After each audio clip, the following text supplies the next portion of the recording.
Liberal Liberal tu apa? Dia tak tahu liberal tu apa. Saya kurang pasti apa itu liberal. Liberal tu apa maksudnya?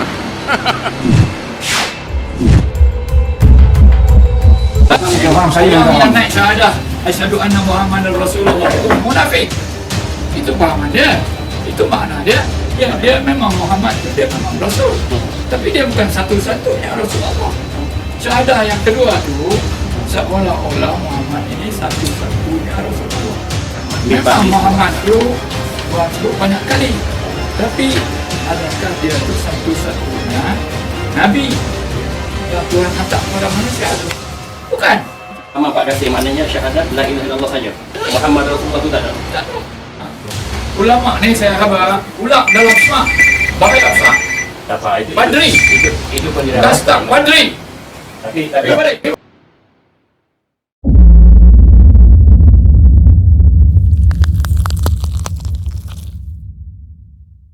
Bismillahirrahmanirrahim. Nama saya Muhammad Ashir bin Aris Padilah, nombor matrik 1180360. Nama saya Muhammad Zulfikri bin Syamsir, nombor matrik 1180330. Ismi Muhammad Zidni Almi bin Nurdin, nombor matrik 1180342. Assalamualaikum warahmatullahi taala wabarakatuh. Nama saya Muhammad Alif Aiman bin Johari, nombor matrik 1180343. Assalamualaikum warahmatullahi wabarakatuh. Nama saya Muhammad Amrul Akmal bin Osman, nombor matrik 1180347. Nama saya Muhammad Ali bin Sausul Bahari, nombor matrik 1180356. Bismillah, nama saya Mior Ahmad Fikri bin Mior Effendi, nombor matrik 1180358. Tajuk kajian yang kami bincangkan ialah Pemikiran Liberal Kasim Ahmad berdasarkan karya Hadis Jawapan kepada Pengkritik. Sekarang saya akan memberitahu sedikit latar belakang tentang Kasim Ahmad. Kasim Ahmad dikenali sebagai salah seorang tokoh anti hadis di Malaysia. Banyak isu-isu kontroversi berkenaan hadis Nabi Muhammad SAW yang timbul menerusi tulisan-tulisan dan kenyataan-kenyataan beliau. Oleh kerana terpengaruh dengan Dr. Rashad Khalifah, beliau telah menghasilkan sebuah buku kontroversi yang bertajuk Hadis Satu Penilaian Semula, dan buku tersebut telah diharamkan oleh Mufti-Mufti Negeri pada tahun 1995. Kasim Ahmad telah dilahirkan pada 9 September 1933 di Kampung Kubang Tampang, Bukit Pinang, Kedah. Beliaunya Ahmad bin Ishaq merupakan seorang guru agama, manakala ibunya Umi Kalsum Haji Ahmad merupakan seorang suri rumah. Pendidikan awal di Sekolah Melayu Bandar Baharu. Kemudiannya, beliau berjaya menyambung pengajiannya ke Kolej Sultan Abdul Hamid Al-Ustad dan seterusnya meneruskan pengajiannya di Universiti Malaya di Singapura. Semenjak kecil, beliau telah bercita-cita untuk menjadi seorang penulis. Sewaktu di sekolah menengah, beliau telah mula berjinak-jinak menulis di surat khabar. Bakat yang ada padanya ini telah menjadi faktor kepada beliau untuk bekerja di Dewan Bahasa dan Pustaka di Young Road, Kuala Lumpur. Disebabkan keterlibatan dan semangat beliau dalam bidang sastra, pihak Universiti Kebangsaan Malaysia telah menganugerahkan beliau Dr. Kehormat Persuratan pada 17 Ogos 1985. Antara karya yang telah diterbitkan oleh beliau ialah Hikayat Hang Tuah pada tahun 1965, Hadis Satu Penilaian Semula pada tahun 1986, Hadis Jawapan kepada Pengkritik pada tahun 1992 dan banyak lagi. Saya akan berkongsi tujuan video ini. Kami telah mengkaji seorang tokoh yang liberal dan menyesatkan. Sementara tadi, Saudara Zul ada menyatakan sedikit latar belakang tokoh ini iaitu Kasim Ahmad. Dan sekarang saya pula akan menyambung mengapa beliau ini liberal dan sesat. Terdapat 2 poin penting. Yang pertama, beliau telah difatwakan sebagai antara anti hadis semenjak 1986. Mufti daripada Perak, Selangor, Melaka, Negeri Sembilan dan Sabah telah menfatwakan dan mewartakan adalah pemikiran beliau sebagai sesat. Poin kedua, beliau juga telah menulis beberapa buah buku, iaitu Hadis Satu Penilaian Semula dan Hadis Jawapan kepada Pengkritik, yang mana telah difatwakan juga sebagai sesat. Dan barang siapa yang percaya, maka imannya akan terjejas. Juga untuk saya ingatkan satu hadis popular berkenaan sebuah rukun Islam, iaitu Taraktu fikum amrayn lan tadillu abadan, lima tamassastum bihi wa huma Al-Quran wa sunnah Rasulullah sallallahu alaihi wasallam, yang bermaksud telah aku tinggalkan pada kalian dua perkara. Barang siapa yang memegang teguh pada keduanya tidak akan sesat selama-lamanya, iaitu Al-Quran dan sunnah Rasulullah sallallahu alaihi wasallam. Jadi dalam video ini sahabat-sahabat saya akan memfokuskan beberapa perkara. Antaranya, apa yang terdapat dalam buku ini yang kita mesti tahu untuk menjaga iman kita apabila kita mendengar suatu isu yang seperti yang disebut dalam buku ini. Iman kita tetap akan terpelihara. Seterusnya, kesan mereka yang terikut pemikiran Qasim Ahmad ini. Untuk makluman juga, telah ada yang terjerumus dalam pemikiran yang sesat ini. Apa cerita mereka dan apa yang kita boleh jadikan iktibar daripada kisah-kisah mereka. Dan poin yang paling penting, solusi atau penyelesaian yang kita mesti hadapi, yang kita mesti lakukan untuk kita hadapi pemikiran liberal seperti Qasim Ahmad ini. Jadi apa yang saya ingin kupaskan di sini ialah berkaitan dengan fahaman Qasim Ahmad yang tidak menerima Nabi SAW sebagai Nabi Allah dan pesuruh Allah. Berdasarkan karya hadis jawapan kepada pengkritik, yang jelasnya menunjukkan Qasim Ahmad tidak menerima Nabi SAW sebagai Nabi Allah dan pesuruh Allah. Qasim Ahmad berpendapat bahawa Nabi SAW tidak lebih sebagai manusia biasa. Beliau juga berpendapat bahawa baginda SAW berautoriti terhad dalam menafsir Al-Quran dan tidak semua tafsiran baginda wajar diikuti. Qasim Ahmad menulis, masalah yang timbul bila kita telah mendewa-dewakan Nabi. Kita salah anggap bahawa beliau tahu semua. Kita salah anggap bahawa beliau tidak ada kelemahan seperti manusia yang lain. Jika beliau bukan seorang manusia biasa seperti kita, tetapi seorang dewa, bolehkah beliau memimpin kita? Dan bolehkah kita meneladani beliau? Tentu tidak boleh kerana sifat manusia dan sifat dewa itu berbeza.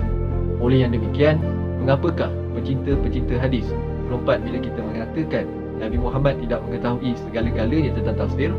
Ini menunjukkan bahawa mereka telah mendewa-dewakan Nabi Muhammad dan ia adalah satu kesalahan yang besar. Jelas sekali pandangan dan pemikiran Qasim Ahmad telah jauh tersasar.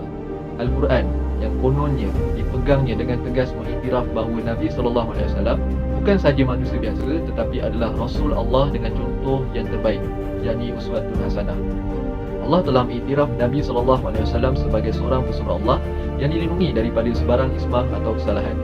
Oleh itu, sebagai seorang Muslim, seseorang itu perlu menjalani kehidupan ikut ajaran Al-Quran dan sunnah Rasulullah SAW. Poin yang seterusnya adalah Qasim Ahmad meragui tentang kedudukan hadis yang sebenar. Al-Quran dan hadis adalah dua sumber rujukan yang utama yang tidak dapat dipisahkan. Seorang yang beriman dengan Allah SWT akan wajib beriman dengan Rasulullah SAW. Begitu juga seorang yang beriman dengan Al-Quran akan beriman dengan hadis. Al-Quran dan hadis setiap satu saling kait-mengait antara satu sama lain dan tidak dapat dipisahkan. Namun, bukan bagi Qasim Ahmad. Beliau menyatakan bahawa mengambil sikap untuk menyatakan seorang yang beriman kepada Al-Quran dan beriman kepada Nabi Muhammad tanpa perantaraan hadis. Inilah yang telah beliau nyatakan di dalam bukunya. Malah saranan beliau ialah supaya kita kembali pada Al-Quran sebagai satu-satunya ajaran yang dibawa oleh Nabi Muhammad SAW. Qasim Ahmad juga telah jelas terkeliru sehingga penggunaan istilah maksum pun ditafsirnya. Maksum dalam arti kata yang sebenar ialah Nabi terpelihara dari sebarang dosa luaran dalaman, fizikal, mental, rohani, jasmani, zahir dan batin. Allah SWT sendiri yang memelihara para nabinya dari sebarang kesilapan dan kesalahan. Akhir sekali, beliau juga berpendapat bahawa kebanyakan hadis bercanggah dengan Al-Quran. Ini jelas membuktikan bahawa Qasim Ahmad telah terpesong jauh daripada ajaran agama Islam. Pula ialah Qasim Ahmad berpendapat bahawa solat itu adalah rutin. Seperti mana yang kita tahu, solat merupakan perintah Allah SWT yang agung. Segala perintah lain seperti puasa, zakat dan haji Allah turunkan melalui Jibril AS. Dalam menurunkan perintah solat, Allah sendiri telah menjemput Rasulullah SAW melalui peristiwa Isra' Mi'raj. Demikian menunjukkan betapa pentingnya solat berbanding dengan hukum-hukum yang lain. Mungkin tidak bagi Qasim Ahmad. Baginya, solat adalah sesuatu yang rutin. Solat seumpama makan atau mandi dalam budaya tertentu. Kaedah solat adalah sesuatu yang tidak harus diperbesarkan. Tegasnya, orang Islam belajar solat bukan dari hadis tetapi daripada nenek moyang mereka yang terdahulu, sebagaimana kenyataannya sendiri di dalam bukunya yang bertajuk Hadis, Jawapan kepada Pengkritik, iaitu umat Islam tidak perlu menunjuk kepada amalan Rasulullah kerana amalan sembahyang telah pun ada sejak zaman Nabi Ibrahim.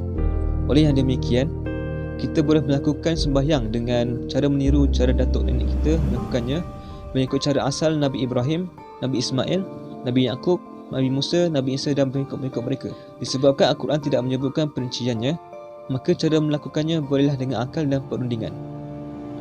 Kepentingan solat dan keagungannya tidak dapat diperhatikan lagi.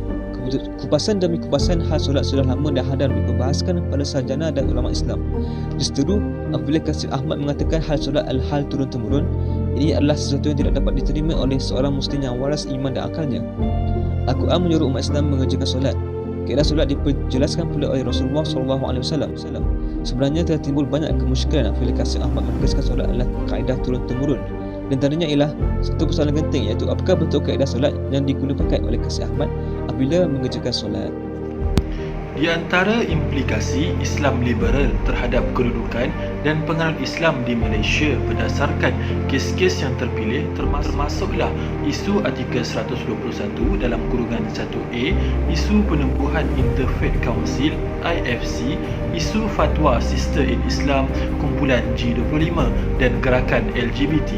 Antara kesan umum liberalisme terhadap masyarakat dan negara ialah yang pertama, merubah pendekatan dakwah. Yang kedua, merubah strategi dakwah gerakan Islam.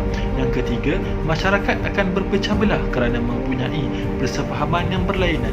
Dan antara contohnya ialah yang pertama, hijab adalah hak pribadi. Yang kedua, pemasuhan JAKIM. Yang ketiga, Oktoberfest.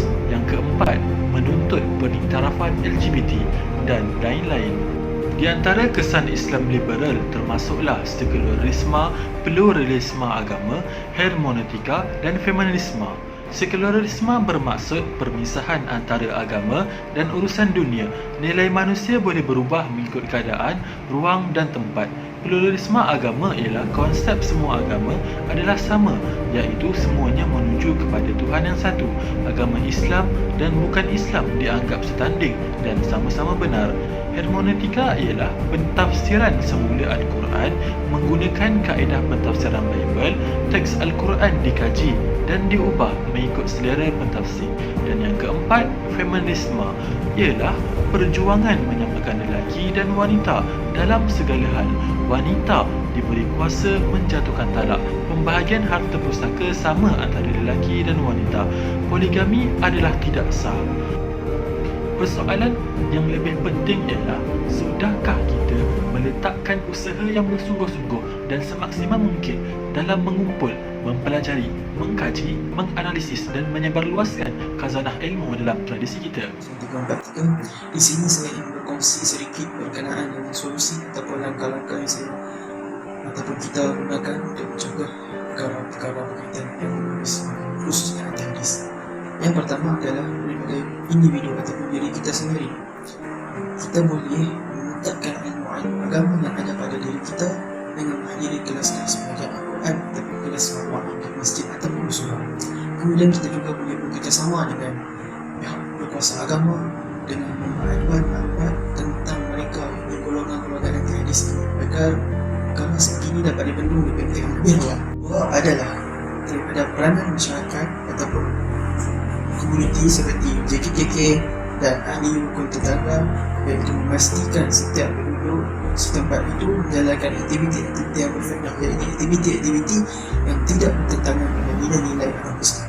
Adalah daripada institusi-institusi agama. Mereka boleh mengadakan program kesedaran tentang bahayanya gejala anti-hadis dan faham-faham yang lain yang menyeleweng kepada masyarakat, sama ada dalam bentuk forum, diskusi ataupun seminar, agar masyarakat dapat mengetahui hakikat sebenar gejala anti-hadis. Terakhir sekali adalah peranan daripada pihak berkuasa agama. Mereka ini dapat melakukan pemantauan dari semasa ke semasa tentang pergerakan dan perkembangan golongan-golongan anti-hadis. Mereka juga boleh melakukan kerjasama di antara pihak polis di Raja Malaysia yang pidana dalam melakukan tangkapan dan siasatan terhadap golongan yang terlibat dalam gerakan anti-hadis. Itu sahaja langkah-langkah ataupun solusi-solusi yang saya boleh kongsikan kepada anda semua. Moga dengan segala usaha dan tindakan yang kita lakukan ini mendapat kemudahan dan keberkatan di sisi Allah SWT. InsyaAllah kita bertemu lagi dalam diskusi ataupun perbincangan kita di hari yang lain. InsyaAllah. Assalamualaikum warahmatullahi wabarakatuh.